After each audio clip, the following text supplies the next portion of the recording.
Welcome, listeners, to www.ironradio.org, the website and podcast for all things strength sports and sports nutrition. With your hosts, Lonnie Lowery. Remember, Phil is like a gnarled old oak tree held together with scar tissue and bone spurs. Rob Fortney. And I'm telling you, the pain that I would suffer was beyond excruciating.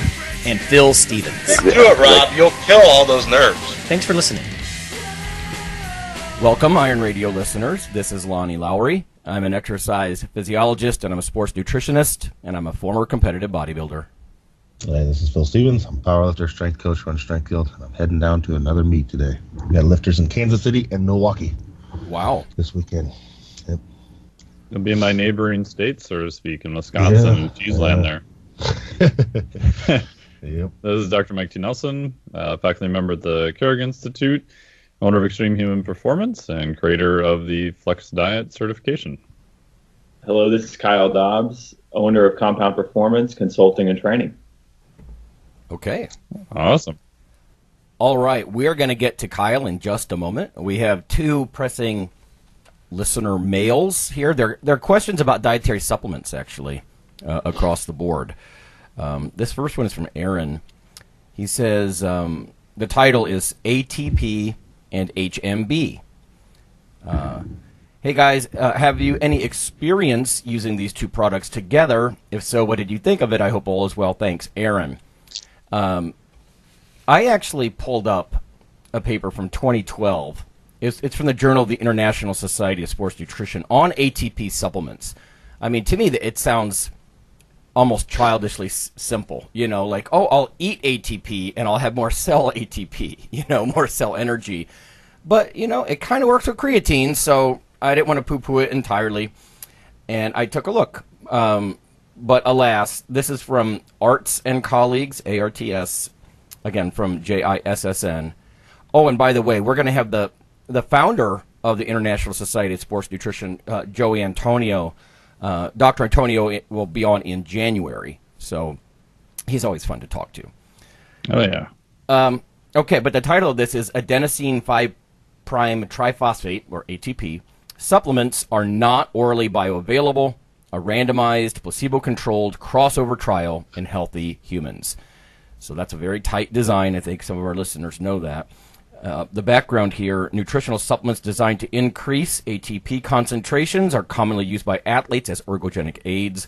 ATP is the primary source of energy in cells. So they took 8 healthy volunteers, again with the crossover approach, so they tried the different administration methods in this case, with some washout in between. Participants were given in random order single doses of 5,000 milligrams of ATP or placebo. To prevent degradation of ATP in the acidic environment of the stomach, the supplements were administered by 2 types of pH-sensitive enteric-coated pellets. Let's see, or by nasoduodenal tube. So that's hardcore. Oh, that's fun. Yeah. So in other words, they went right down into the first stage of their intestines. Everyone, they kind of bypassed the, that acidic stomach environment altogether. Obviously, not something you would do in order to get maximum ATP absorption in free-living people. Blood ATP and metabolite concentrations were then monitored by HPLC for 4.5 hours with the nasoduodenal tube and for 7 hours with pellet administration. Results, ATP concentrations in the blood did not increase after ATP supplementation by enteric-coated pellets or by ND tube. In contrast, concentrations in the final catabolic product of ATP, or uric acid, were significantly increased compared to placebo by 50% after administration of the pellets and the tube. Let's see. Conclusions, a single dose of orally administered ATP is not bioavailable, and this may explain why several studies did not find ergogenic effects of oral ATP supplementation.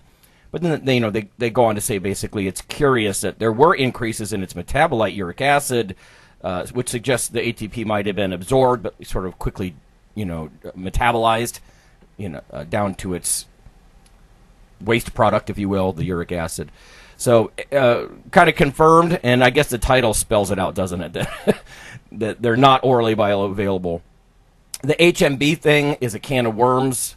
I can only give my personal opinion, and I don't know what Mike or Phil or any of us think about this, but I prefer just leucine. Always did. I mean, I read about leucine, oh my God, in the 90s for the first time as a protein synthetic trigger, I think. And I just never saw that much of a need for HMB. Initial findings on HMB as a protein synthetic or anabolic agent initially looked intriguing, and then other labs weren't finding much with it, and I'm doing this from memory.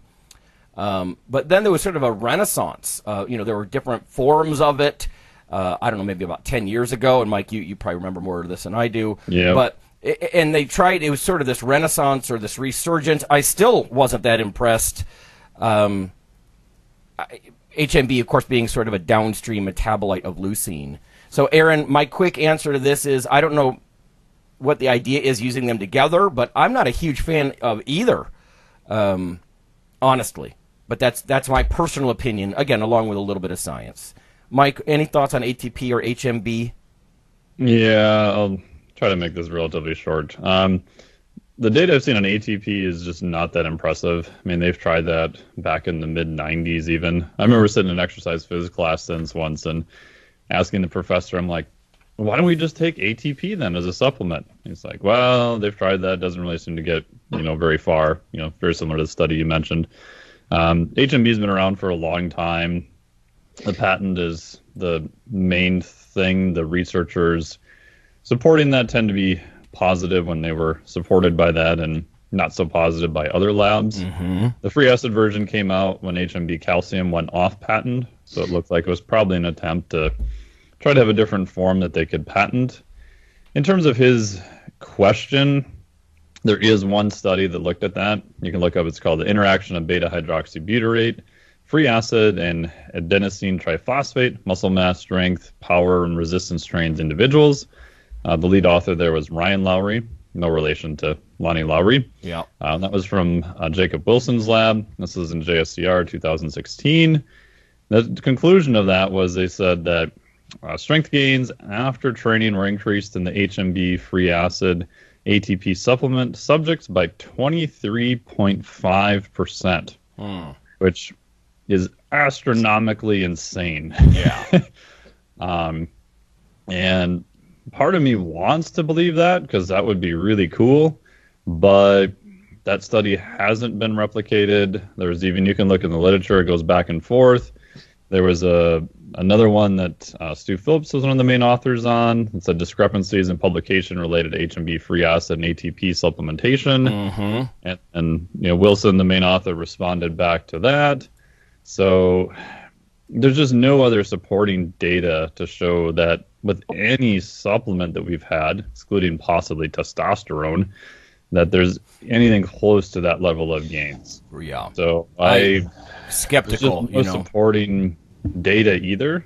And part of me is like, wow, that would be so cool if we found something like that actually worked. But even anecdotal, like you don't hear of anything else like that. I mean, and you guys have been around long enough to remember, and Kyle has too, the pro-hormone days, and at least then there was, pretty fair amount of anecdotal reports of, people seeing gains and different things like that. Oh, yeah. But with this, it's like crickets. You don't hear anything. No. And if it worked that well, lifters, especially on a supplement that's not illegal by WADA or anything like that, man, everyone and their brother would be taking it too. So... Yeah, 23% increase. Right. 23%. It would not be on the shelves. It would be sold out. Hot damn. Yeah, it would be made illegal, of course, but yeah, I'm going to be skeptical. I'm going to side with Stu Phillips on a lot of that stuff, right? I mean, I'm highly skeptical. I don't want to get into industry shenanigans, and how things go back and forth, but I personally am going to go with the advice of Dr. Phillips on that one, and I'm going to remain pretty skeptical.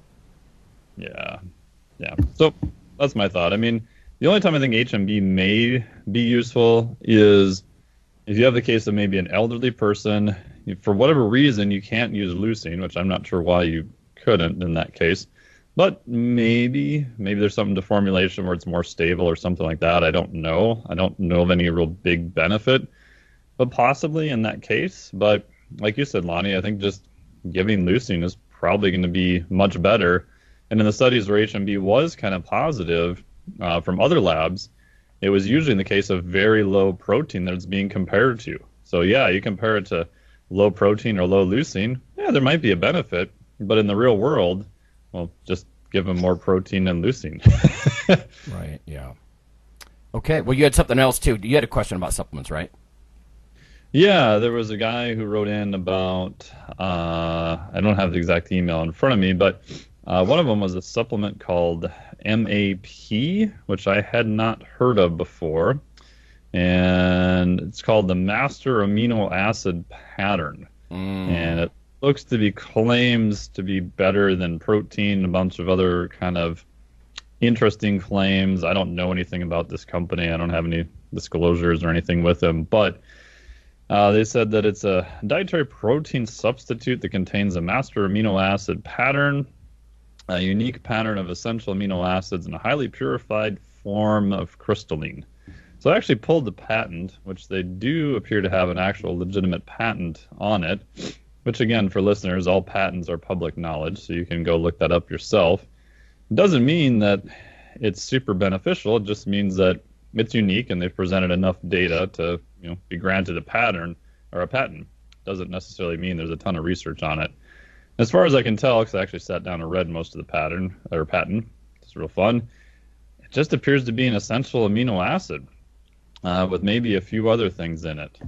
So for listeners, you can get a pretty okay response in muscle protein synthesis, so stuffing amino acids into protein or into muscle tissue from about 6 grams of an essential amino acid. And I don't know if that's superior to any other type of protein. There's some other data to show that, maybe protein is even a little bit more superior. Stu Phillips is probably the expert on that. But I couldn't find anything else on their site stating why it would be superior to protein. I have used it in the morning. I'll take some collagen and some essential amino acids before I do like a rowing session, just trying to get some stuff potentially for soft tissue.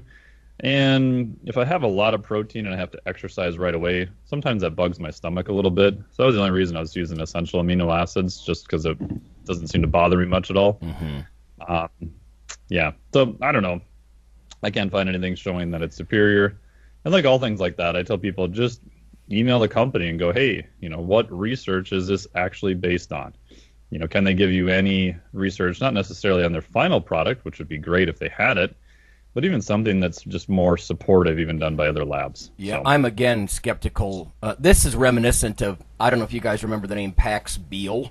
Back in the 90s, he was sort of a spokesperson. There was an attempt to sell a protein that was supposed to be based on human muscle tissue protein amino acid pattern and how it was superior. But again, good point.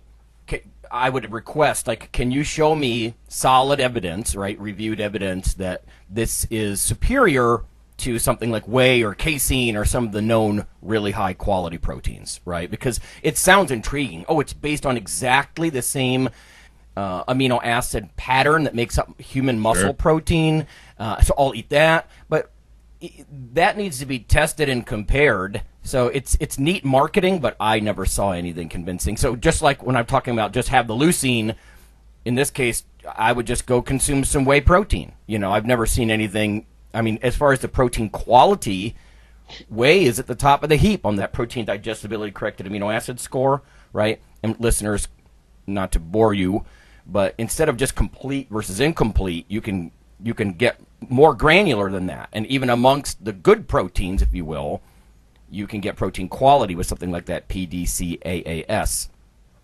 So whey protein would be my recommendation instead of something like that, because it's a known quantity, with lots of evidence behind it. And it's usually going to be quite a bit cheaper unless you've got some very specific thing you're using it for. And I know a lot of the formulators now are moving away from branched-chain amino acids to essential amino acids, and there's some data to support that, and I think they probably are a little bit better.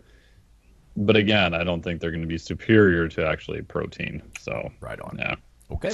The other one you had too was something called Energy Bits, which I've actually tried before. In terms of full disclosure, the company sent me some to try. They're these little green, kind of look like rabbit pellets. And I, unfortunately, didn't read the instructions. So I'm like, oh, you must chew them. They taste horrible, but it turns out you're not really supposed to chew them. Oh. So that was my mistake. They clearly labeled it. I just refused to read it. Like aspirin, right? Don't just chew that up. Yeah, pretty much. But they're basically spirulina and chlorella. And those have some pretty good, sources of phytonutrients and micronutrients. It's about the only thing really in them. So, I think they might be all right if you're, really short on micronutrients or you're in a place where you can't really get them. I know Dom D'Agostino used them when he was doing one of the missions for NASA, but I think that may be more or less you just can't pack a lot of nutrient-dense food with you, So, but other than that, I don't know. I don't think they're bad, but I'm not really sure if you're getting a lot of those types of nutrients on its own, if they're really going to be superior to anything else. But if you're super low on micronutrients, getting any form of that's probably going to help. I didn't go through and look at all their individual claims or anything like that. So, yeah. Okay. All right. Well, let's talk with Kyle. Kyle. So we have our friend Kyle Dobbs is on the show here today, and we'll get into the topic of the day, which is going to be how to warm up properly for the big 3 lifts. But before we do that, give us some background on yourself, Kyle, for listeners who may be living under a rock and haven't heard from you. All right. So I actually have a pretty stereotypical fitness background. I was a collegiate athlete who was injured all the time. I spent a lot of time on the training table and not a lot of time on the basketball court. And pre-med major, so I was a double major, biology and chemistry, and decided about midway through my junior year that I had no interest of going into the massive time and financial debt that medical school involved, and really started loving training more so than even my sport, probably because I wasn't all that great at it, and went into, graduated, got my CSCS, got a few other certifications, and started working. And about a year out of school, I moved to New York with my then girlfriend, now wife, and started training for a corporate gym up there, and had a lot of early success, and went on into management and had a lot of success there, and went on into development and education and really started enjoying that. Eventually moved over to Peak Performance, where I met Pat and the Resilient guys and a lot of other great people. And that whole thing kind of exploded. There's a long story there, probably too long for here. I know Mike knows bits and pieces of it. Oh, yeah. I was there right before it imploded, so that was quite the interesting meeting to do some continuing ed in that place. Yeah, to say the least. So from there, I went on to another company based out of New York, where I was the training and educational director for their company, overseeing multiple U.S. markets and a lot of facilities within New York itself.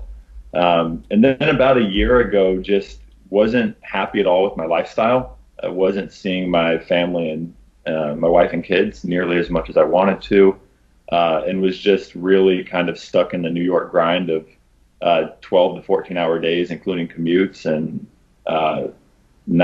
just short weekends, emails all the time, phone calls all the time, whatever. And we moved back to the Midwest, and I've been working here, consulting with companies kind of across the U.S. and gyms and facilities, and then working on a mentorship program with trainers and managers on a one-on-one basis for the last 8 to 10 months, and really enjoying it. So that's kind of the short bio. Very cool.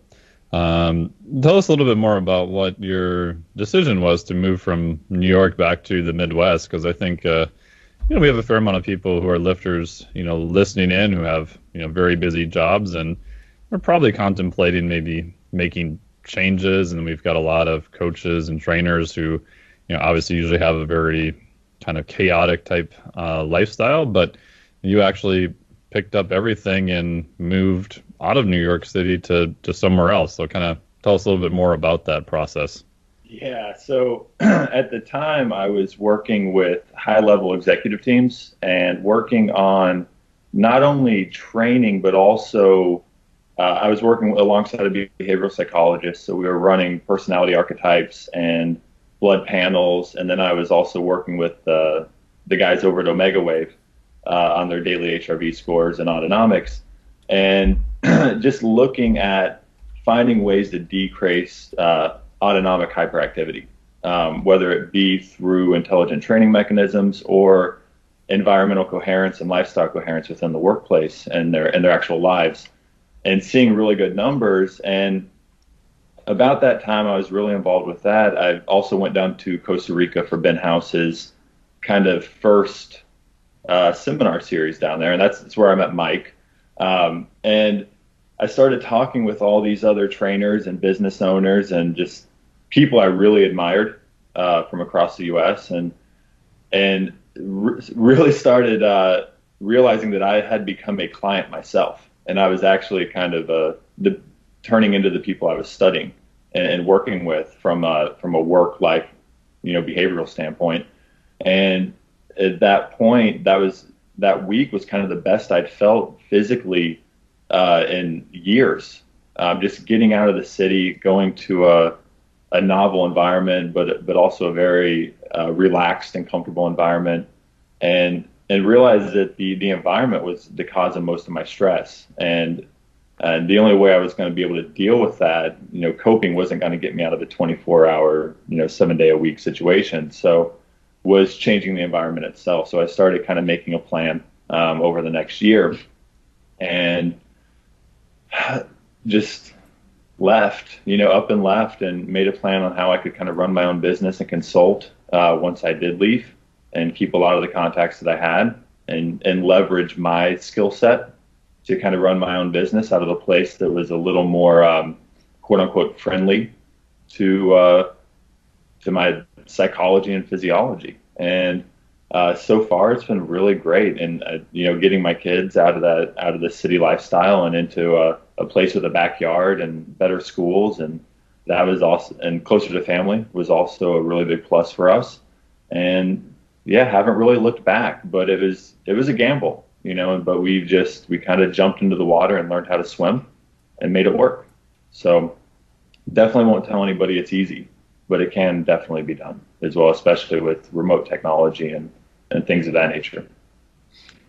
Cool. And we'll jump into the topic of the day in just a bit. And do you think if you didn't have that week in Costa Rica in a completely different environment, almost the exact polar opposite from what you were used to, do you think you would have still made the same change that you did? Because I think sometimes it's hard for people to pull themselves out of their current environment, and they don't really realize how much of an impact they have until they can go somewhere that's completely different.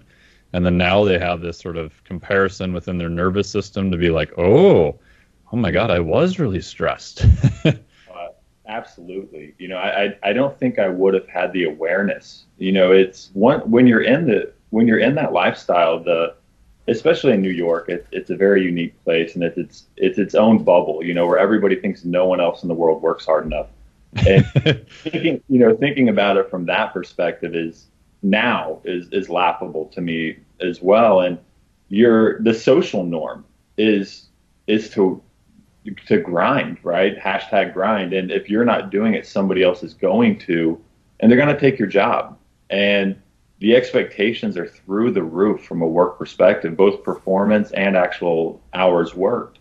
And it's just the expectation, and everybody just kind of falls in the line and turns into a lemming of sorts. And you don't realize the situation you're in because it's the social norm, it's the environmental norm, and you're just doing what everybody else is doing.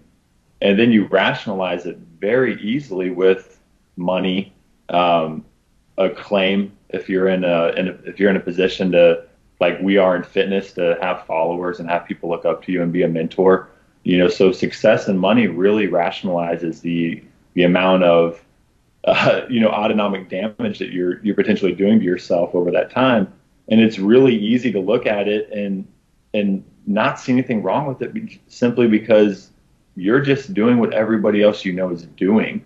And then no one else anywhere knows what they're doing, and they certainly aren't working hard enough to be as successful as you. Like, it's a really easy conversation to have with yourself. So yeah, I think if I hadn't been down in Costa Rica and kind of experienced that, and spoken and built that tribe, that I'm not sure I'd be where I am today. I think I'd probably still be working in the corporate world and kind of slaving away at it. Yeah, I mean, I noticed that, and Lonnie can probably speak to this too from doing my PhD, is that in one way I'm kind of happy I did it a little bit later in my life, because I had enough experience to know what was kind of normal and what wasn't normal. But I noticed a lot of the people around me didn't have any other different experience, and it's very similar. It's, you're in the lab pretty much all day, and there's always somebody waiting to take your spot if you don't pass your qualifying exam or don't get funded or your grades aren't high enough, or whatever that goes on. And the good part in my case, even though I knew I was doing something that was probably destroying myself to a large degree, but I knew it had an end point and there was an exit. And the times that my stress level was just astronomical is when I didn't know what that exit point was. Oh man, that was pretty horrible. Not knowing if I was going to, make it or what the timeline was. But even having the same amount of stress and knowing, okay, I'm going to be done in November. Okay, my advisor agreed on this. It's June. Here's the things I need to get done. This is going to suck, but I know, okay, November, everything goes well. I'm out at that point. Or I think a lot of people don't have that end points. Like you said, there's no comparison. There's no awareness. And they go, well, it's just my life. This is just the way it goes, and off I go. Yeah, there's no control group. Right. Yeah, no comparison. Cool. Well, we'll take a break, and then we'll get into the topic of the day on the other side of the break.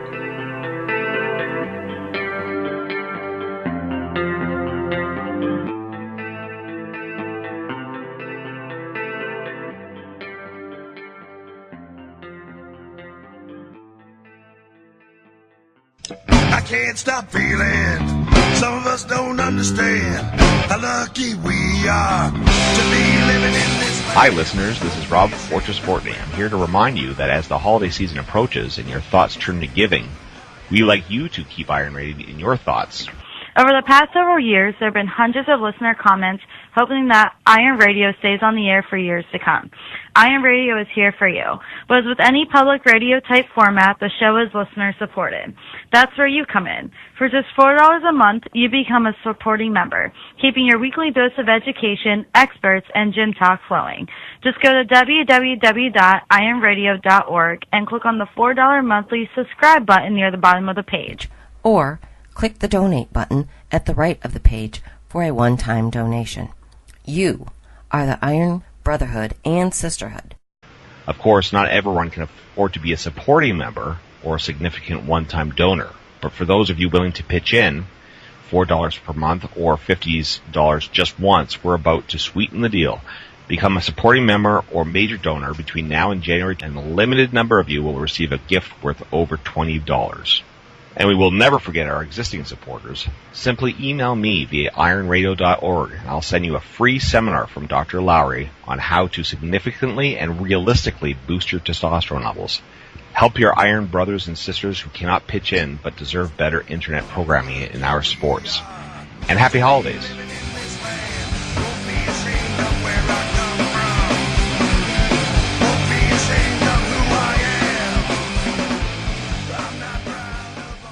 Hey listeners, this is Dr. Lonnie Lowry. If you've ever had anyone critique you on your protein intake as part of your weightlifting lifestyle, oh, you poor meathead, all that extra protein is going to rot your kidneys or weaken your bones, or dehydrate you or give you gout or who knows what. There is a book available. You could simply Google CRC Press and Lowry. And what I've done is reach out to experts all over the world and create a book, a single compendium that you can hold up and say, this is why I consume extra protein. This can be very valuable when you're being quote-unquote educated by various professionals on the topic. There's an enormous amount of literature in this book on the safety, the effectiveness, how protein works in cells, the history of protein and weight trainers, much more. So again, please check out CRC Press and Protein and Lowry. You can just Google that. And I do, full disclosure, I do make a small single-digit royalty on the book, but that's not why I did it. I did it so we can all have something, our particular population, to both defend what we do and to inform our nutrition and our eating. Thanks.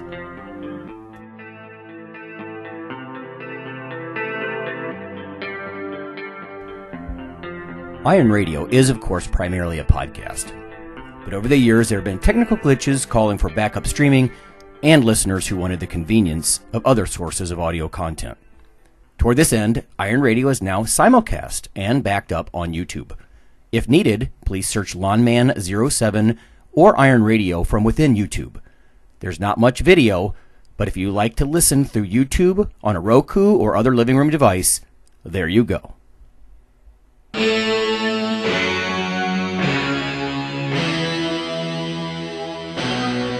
Like your weekly fix of Iron Radio? In addition to being a popular institute on iTunes, we are also on email. Simply go to www.ironradio.org and sign up for the voluntary email. You'll get a once per week email, no more. That's little more than the show notes and a link to the audio. So go for it.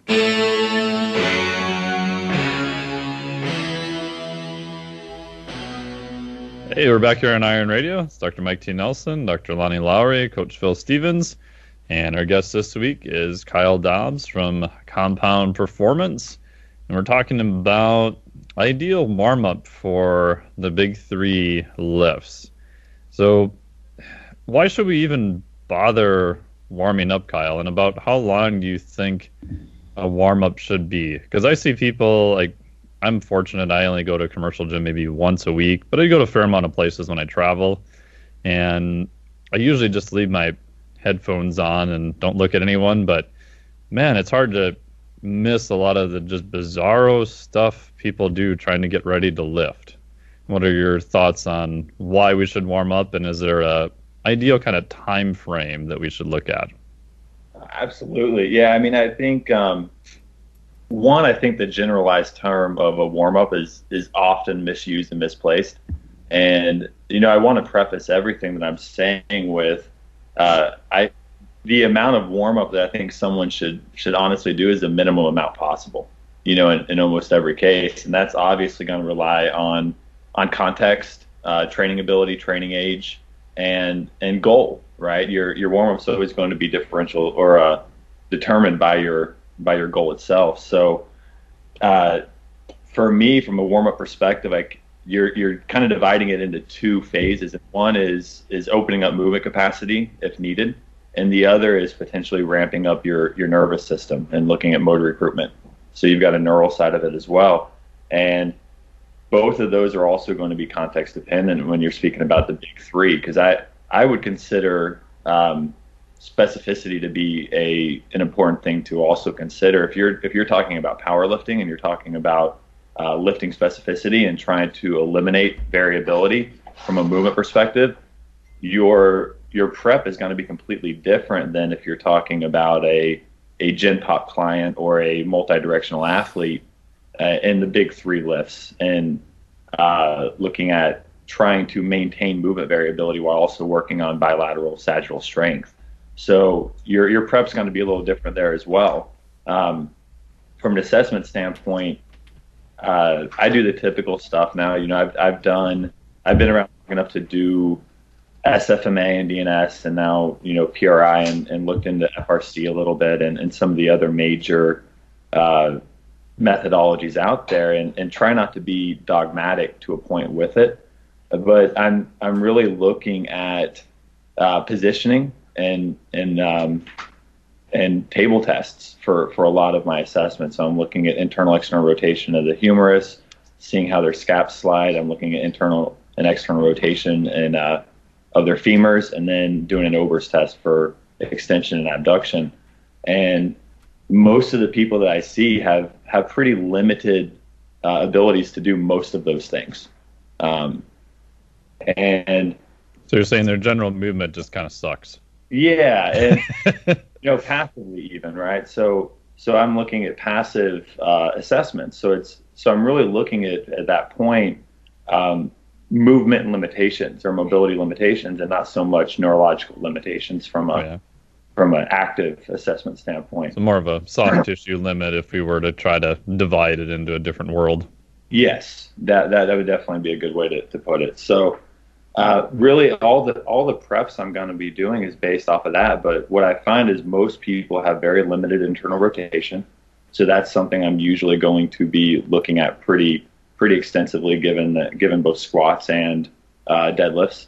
And they have a really hard time moving the scapulus, and actually protracting, retracting, and sliding from a scapular standpoint and a humeral standpoint for their pressing. So I look at position and respiration a lot with people, and their prep's going to really be dependent on what their limitations are.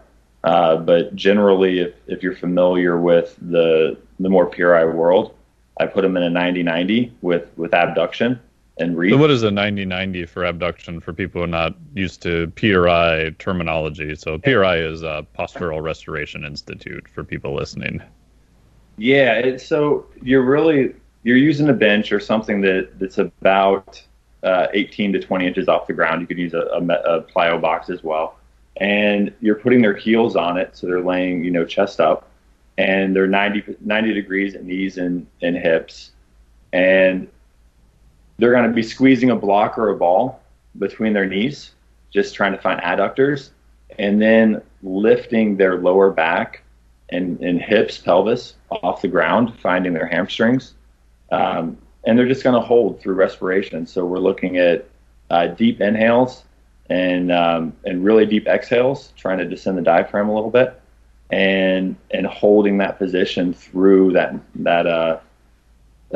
through the breasts themselves. And usually with that, you test it, you intervene, and then you test it again. You can free up a little bit of internal rotation there and start looking into more active style prep. So with that, you're trying to use a block between their legs to cause their adductors to do some work. You're having them push their heels kind of down into the bench, or sometimes even pulling back a little bit depending on the cue. Yep. To try to get their hamstrings to do a little isometric work.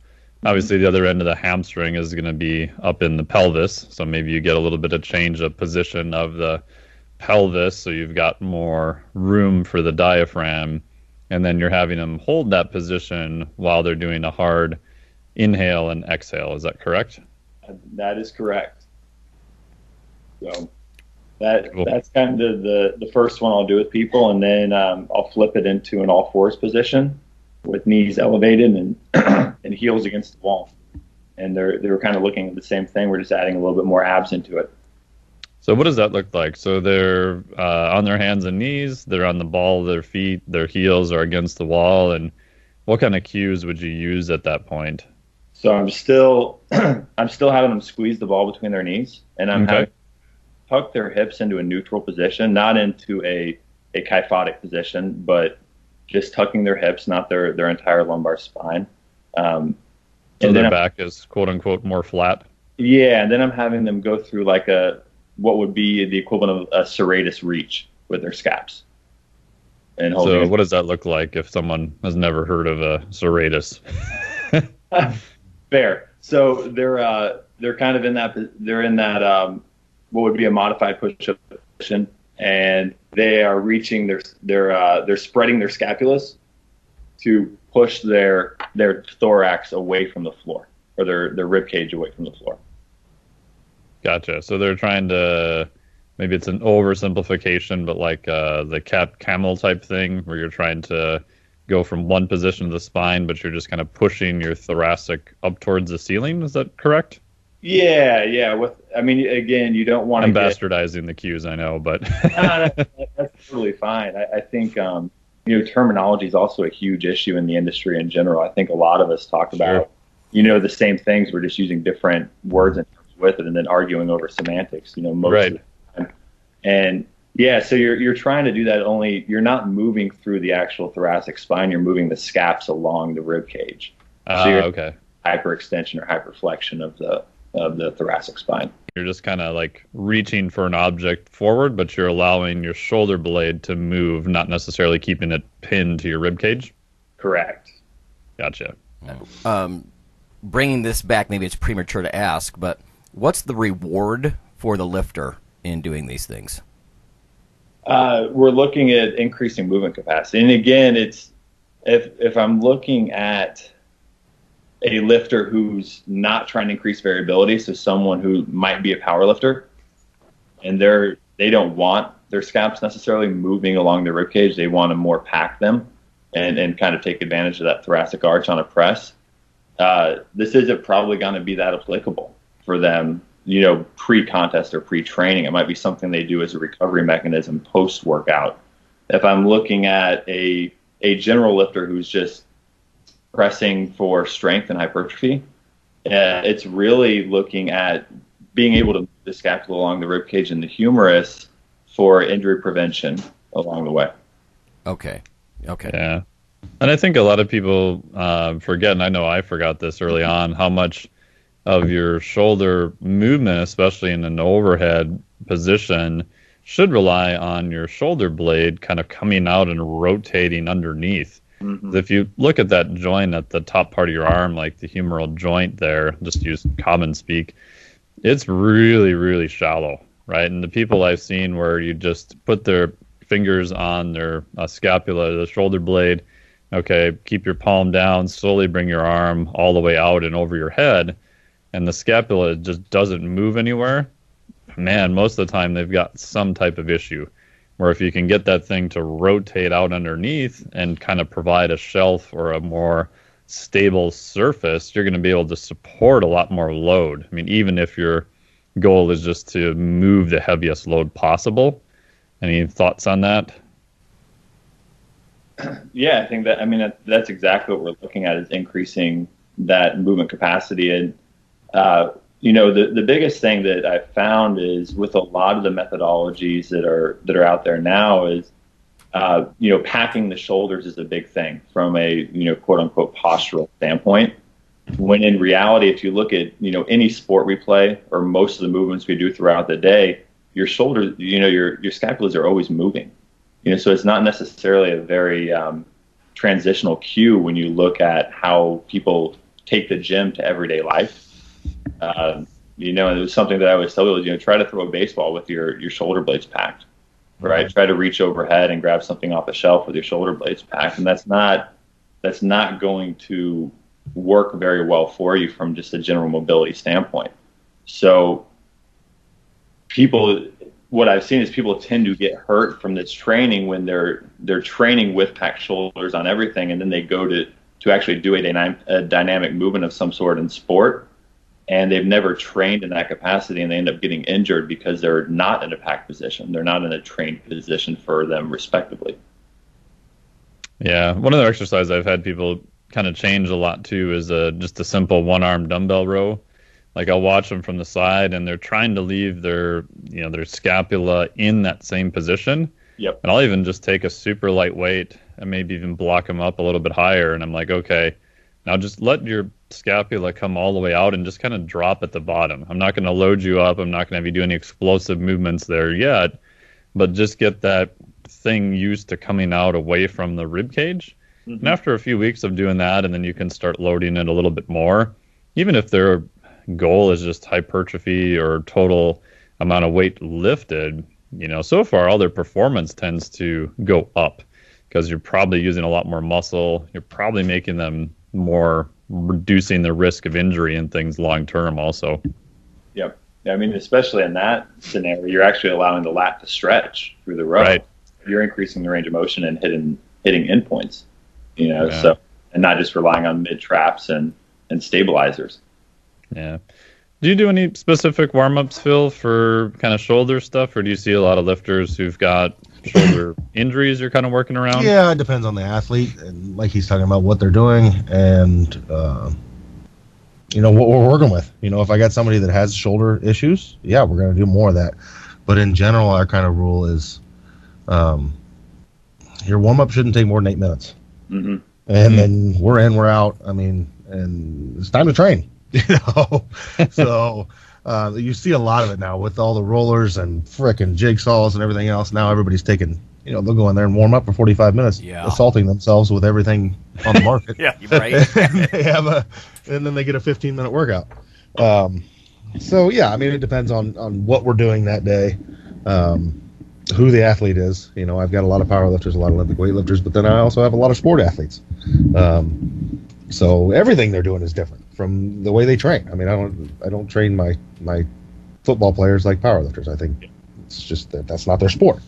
So, yeah, it depends. It depends on the athlete, but definitely, I mean, like one thing I've had to deal with recently was I've kind of taken over some of the training for a school, and like their old way of doing things was like, okay, it's 80% day. You load the bar with 80% and go. So it was that's what day it is. Yeah, it was teaching them, no, that's not right. We don't. You're a 500-pound squatter. We're not going right to 405 and okay, do your reps. So just teaching them about general warm-ups and even specific warm-ups. So a lot of our warm-ups, especially with my powerlifting and things, is specific to what we're doing that day. Okay, you're squatting 700. We're going to start squatting the bar. Yeah, and just make sure everything's moving right. So yeah. I mean, the long answer, it depends. It varies greatly on who and what we're doing. So, yeah, it's actually really difficult to talk about prep because it is so subjective. From a principle standpoint, like I'm right there with you. I think if you're doing more than 2 or 3 quote unquote mobility drills, and it takes longer than 5 to 8 minutes, your ability probably doesn't match your task. Yeah. And that's the biggest thing that I see is if you need to warm up longer than that, it's probably not the right training for you. Mm-hmm. Right. Yeah. I mean, I remember years ago when I was trying to force myself to do more powerlifting stuff, and like no joke, my warm up was well over an hour because I was such a destroyed mess, and I could finally get to the point where I could kind of squat without too much pain then, and then my warm-up in the squat was even longer, and that went on sadly for way too long. And what I realized over time was maybe I shouldn't try to force an asymmetrical structure into a quote-unquote heavy loaded symmetrical lift, because I would leave, I'd feel pretty good, and the next day I'd wake up and I'm like, oh my God, I feel horrible. And it wasn't necessarily the warm-up that was so bad. I think the warm-up in my case was an indicator of how messed up I was, but it was forcing myself to do loading that I thought was the best idea. And in hindsight, once I changed all the loading, within a shorter period of time, I did much better. So I think sometimes, because I'll even ask lifters, I'm like, I'm not as concerned about how it looked. Yes, we want to use physics and check out our lifts, but how did that feel? And it's amazing, and I'm sure you guys have always had this happen to you at some point, where you do something and you're like, wow, that squat looked really good, and you're like, that felt like shit. And everyone looks at you weird. They're like, no, that looked good. And you're like, it just didn't feel right. And you can't really sometimes figure out what it is, but I've kind of learned over years to probably trust that feeling and maybe modify something or just try something else that day until it feels a little bit better. Oh, yeah. Yeah, for sure. And that's, I mean, you're a tall guy too. It's like, you can't always go by looks. Is it my squat as a 6'4" guy is always gonna look pretty terrible compared to someone who's 5'8", 5'9". Yeah. Doesn't even look like the same lift most of the time. Yeah. But you find strategies. Like, I mean, for me, it's like I'll use a safety bar. I'll do heel elevated work just to get the the positioning more congruent to my needs, and my femurs to actually kind of go where they're supposed to.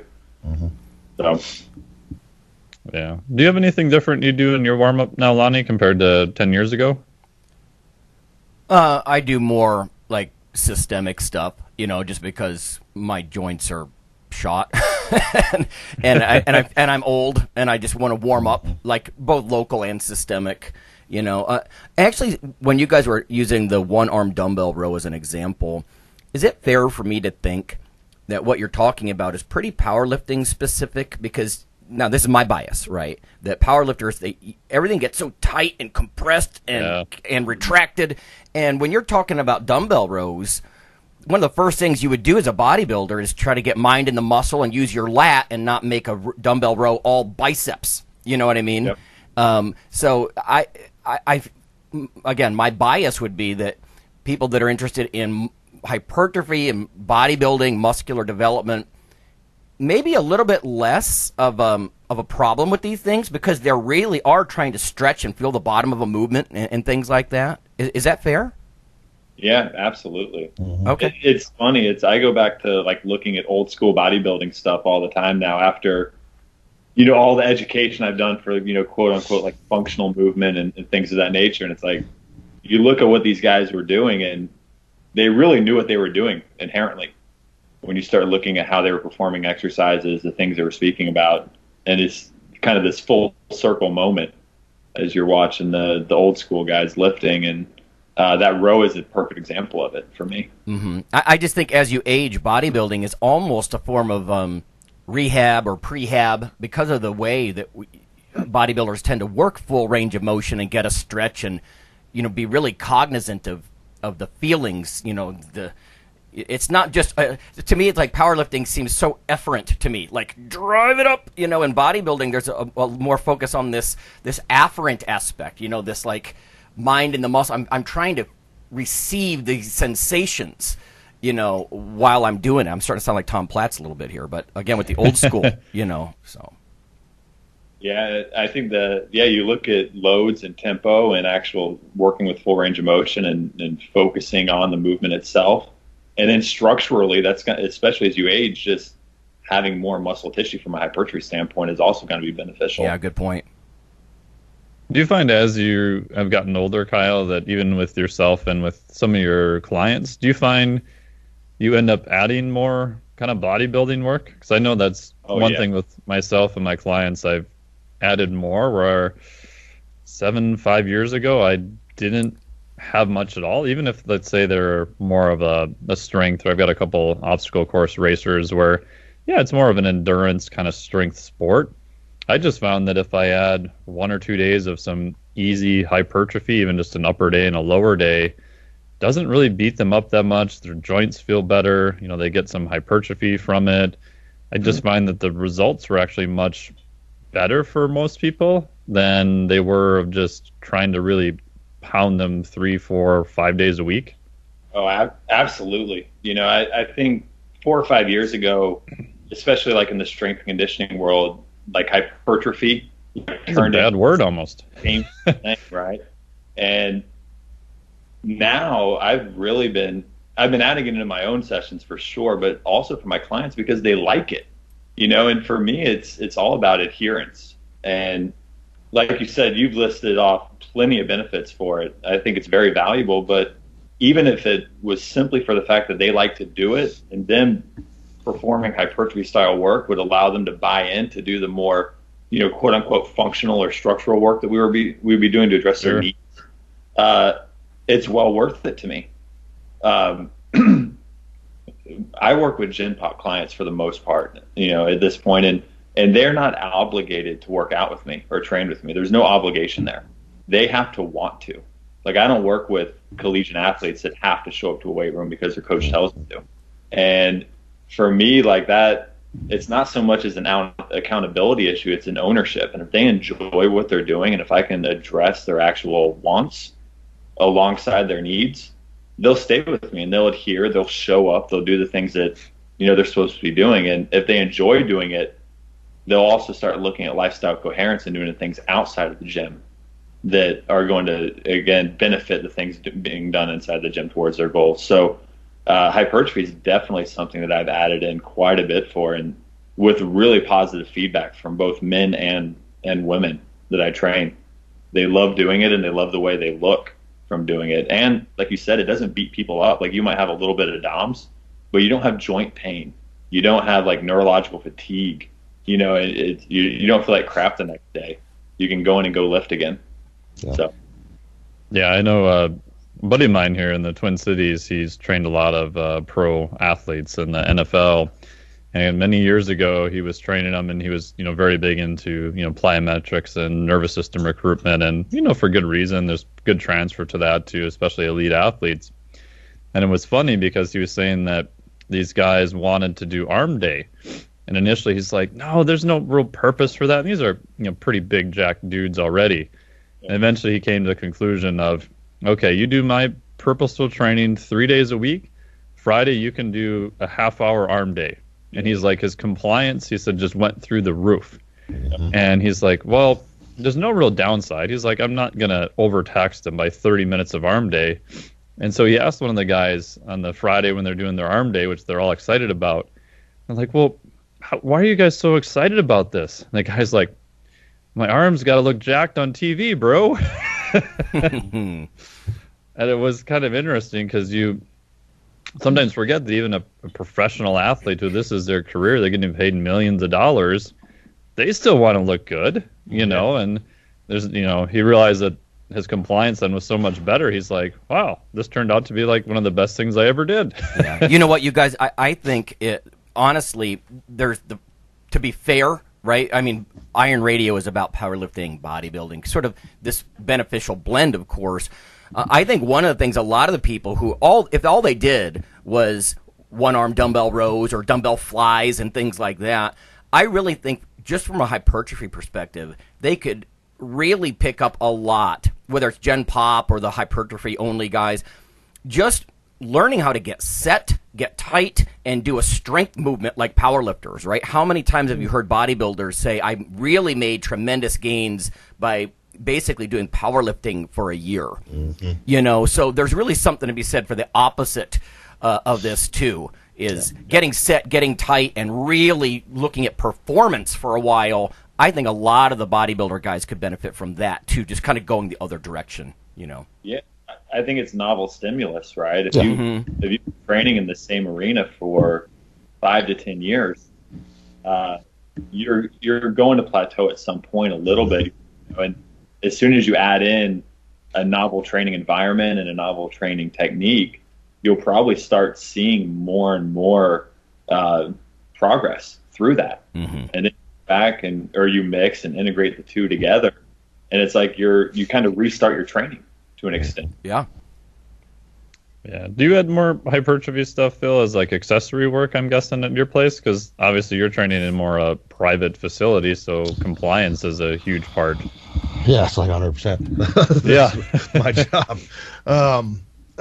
Yeah, I mean, we do a lot of that. And like you said, I mean, I'll give them their dessert after they eat their dinner, type of thing. And I know they want that stuff, and it's not going to hurt. And essentially, also, I mean, as a powerlifter, I think a lot of people forget that, strong biceps are a good bracing tool for your bench and things like that. So they have their means. So yeah, and even with my powerlifters, we've moved to, especially as they get stronger. You see, with the elite guys, they can only handle so much heavy stuff. When I've got guys squatting 900 pounds, I can't push them. Okay, heavy squat day. Okay, 3 days later, okay, you deadlifted at 850. Now we're gonna deadlift 850. So yeah, we merge into a lot more.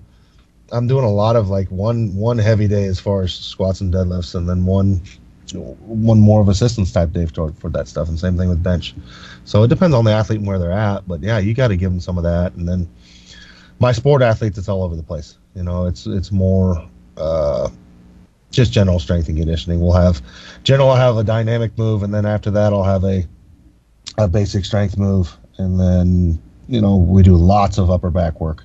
All my people do lots of upper back work, usually twice as much upper back work, twice as much pulling as we do pressing in any given day. and then some kind of conditioning. They usually all hate that, but it's it's from 5 to 15 minutes long to keep them in shape. And I try and vary that as much as I can, so they're not like, oh shit, we're doing that again. Right. At least it's something novel and new. So. Yeah. I've noticed that with clients too. Like a lot of the progressions I use, like every time they're in the gym, they're almost doing some type of rowing, even like 4 or 5 days a week. And I've just seen that seems to work really well. I haven't seen any increased injury or even overuse injury, usually the opposite. So I think with our current lifestyle, yeah, everything's in front of us. Getting them to open their shoulders up and externally rotate and put their hands above their heads and things like that. It's a benefit today. So yeah, cool. Well, last question as we wrap up here. This is kind of a loaded question. I'm obviously very biased on this, but I want your opinion, Kyle. What do you think of static stretching, and do you use it at all? And if not, what would you use in its place?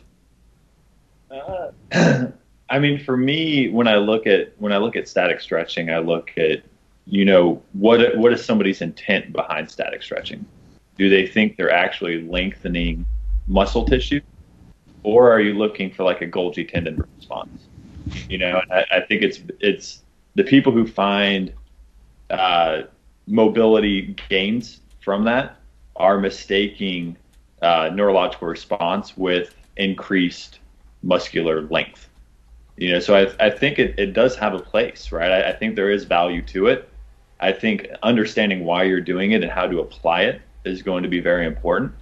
But like when I work with people from a mobility standpoint, especially people who have trained before, if they're not in pain and their mobility is not that bad, for the most part, I let them keep doing what they're doing. Because again, from a psychological standpoint, it gets them in a place, if we're looking at parasympathetic shift as a mobility concern or a mobility goal, it gets them in a place of familiarity. And so I'll let people static stretch. I'll let people foam roll. I'll let them do FRC pails, rails, and cars. I'll let them do PRI exercises if they know how to do them correctly. And it's quote unquote working from them. Like even if it's a placebo effect, I have no issues with it. If they're in pain or they're restricted, then I'll change it up. But yeah, I think stretching has also become this bad word in fitness, and kind of this thing that people stand on, and they stand on their soapbox and laugh at people who are working on stretching. But I think it's the intent behind the stretching that really matters. So, in a roundabout answer, I think if somebody thinks it works and it seems to be working for them, I'll let them do it. Because me trying to change their mind might cause more harm than good. And even if it is, I'll just try to educate them on why it might be working as opposed to why they think it's working. Yeah, well, that's kind of my bias. I mean, most people probably know at this point I'm not a big fan of static stretching at all, but I think the context of it matters, right? So if a client tells me, hey, I'm doing, static stretching based yoga Tuesday, Thursday, and I feel great afterwards, in my head, I'm like, well, maybe it's just movement. Maybe you're doing hot yoga. Maybe it's the temperature. Maybe it's the fact that you're just breathing and trying to relax for an hour that helps, because there's always multiple things going on. But I think my bias, just static stretching, I don't think is that useful. But again, I agree with you that the context of what you're doing and what the person believes is happening probably overrides all of that. So yeah, that's hard. I've lost clients before telling them what they're doing stuff, right? I think everyone has. Yeah. For me, that's not a win-win. Like I'm not able to help them. Yeah. And that's problematic for me. So for me, it's like stretching, PRI, like all of these mechanisms, all these methodologies are really trying to achieve a parasympathetic shift to open up movement capacity prior to loading, right? That's what we're really trying to do with all of these. They're all taking different roads to get there. And if somebody really believes it works, that belief might be the reason it actually works. Sure. And, and that, for me, that's important. It took me a long time to kind of validate that within my own thought process. And I'll try to educate them along the way. I'll try to shift them into something that might be more efficient, because the obvious problem with stretching with most people is it takes too long. It's like foam rolling or SMR in general, is they'll spend 30 minutes doing it when they might have been able to get the same effect through breathing in 5. And that takes away from your actual training time, and that's something that I'm a big belief in with any of these, corrective methodologies or movement methodologies, is if you're working on ground-based movement correctives and you're never getting people standing, you're really only theorizing movement. You're not actually talking about movement itself. So stretching is kind of for me, that's one of those things. If you're spending 30 minutes doing it, we can find something better. If you're just doing a quick hamstring stretch because you really feel like it works, and that's maybe what gives you the confidence to go in and lift or perform or whatever, we'll kind of look at it contextually and see what's going on.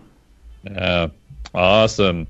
Well, where can people find out more about you and everything that you do? Yeah, Facebook, my profile, and I've got a compound performance page. And then on Instagram, I'm compound performance _. And then the website itself is just www.compoundperformance.com. Cool. Awesome. Well, thank you very much for being with us today. And for listeners, stay tuned. So next week is episode 500. Yeah. Which is crazy. And will be a retrospective of some of our favorite topics. So you want to make sure to tune in for that. And thank you very much, Kyle. Greatly appreciate it. And thank you all for listening. Everybody have a good weekend.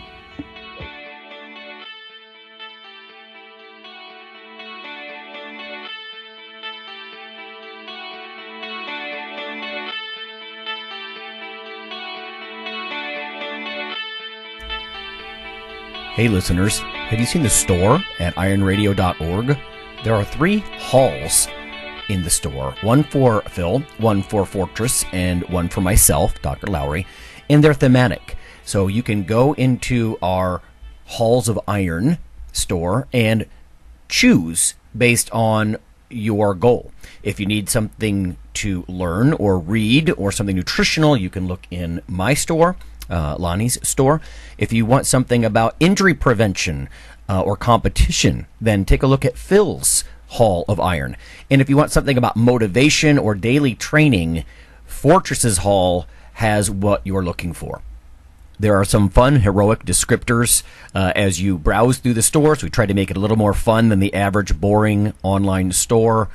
And whether you're a novice lifter or someone more experienced, you can take heart that you're not wasting your time. The things that we put in each Hall of Iron are actually based on our own recommendations. Protein powders that we know to be good, knee sleeves, wraps of some kind, things that Fortress uses in his own training. The stuff you see, you know is good. This way you don't waste time. So check out the Iron Radio store at ironradio.org and let us know what you think on the forums, and certainly you can request products and we will screen them before they go in. So thanks for listening.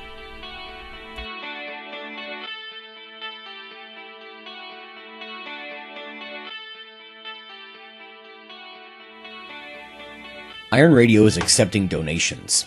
If you like what we do, the professors, the scientists, the bodybuilding show promoters, the athletes themselves in powerlifting and bodybuilding, please consider making a donation or maybe buying something from the ironradio.org store. We also are accepting supporting members. So for $4 a month, which is frankly less than the bank sneaks out of your account in fees, you can step up and support a form of sort of public radio for the bodybuilding and powerlifting and strength community. The Iron Radio podcast and all of the audio on ironradio.org is for informational purposes only. If you're interested in starting a diet or exercise program, it's important to check with your physician. Also seek the help of registered dietitians, athletic trainers, and qualified exercise physiologists in order to make the progress that you need.